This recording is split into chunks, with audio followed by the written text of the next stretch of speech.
There are many challenges that this population has in terms of access to healthcare. And I think it starts at home.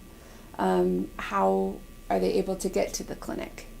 Do they have transportation, but do they also have a support system that will help them find out where the clinic is, how to get there? How do you make an appointment? Do they have the educational background or the language resources to be able to call the clinic, to make the appointment, to know how the system works? It seems easy for us that are familiar with the system, but for many patients who don't have that knowledge or experience, the process of making an appointment to come see a doctor can be very intimidating. The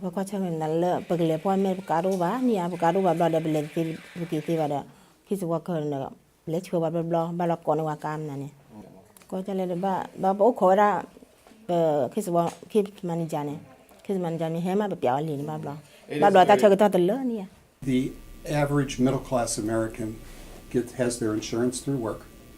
They have a primary doctor with whom they probably have a long-standing relationship. And healthcare is fairly straightforward.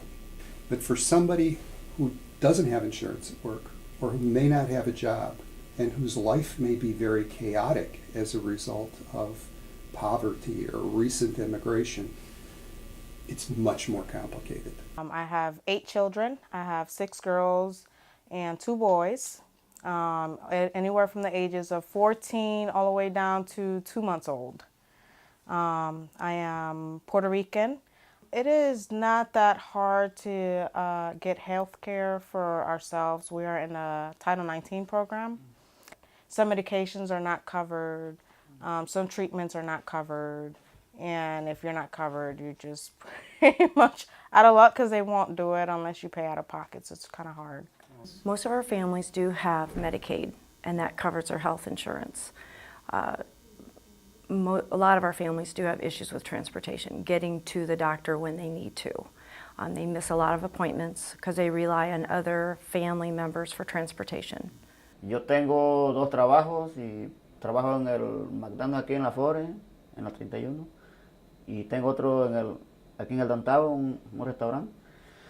Lo que pasa es que necesito tener 2 trabajos porque pues te tengo que pagar mis pastillas, para venir aquí a pagar mi consulta, porque pues ya ve que aquí pues... Patients who have lack of access to health care insurance, we have to get more creative in how we meet their needs. I make my decisions based on what can my patient afford.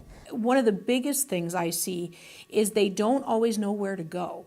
A lot of people don't have that relationship with an actual office where they have a pediatrician or they have a doctor for themselves. We have a population of people that have some chronic illness because of those circumstances and because of being in more of a poverty type situation in their lives.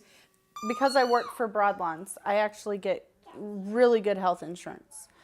Before I started working for Broadlawns, I could not afford health insurance, and I just hope that I never had to have a surgery or anything like that. I think a lot of our clients also don't necessarily know that they should go to the doctor for a regular checkup solely because they haven't had access to that before. They might just only go to the ER when they have a health need.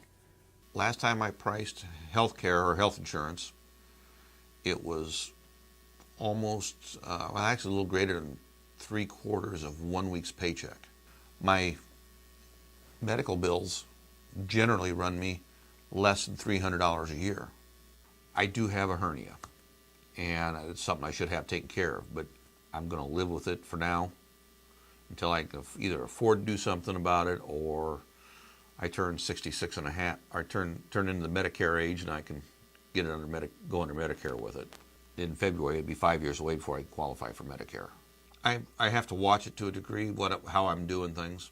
If it does pop out, I can put it back in quickly and easily.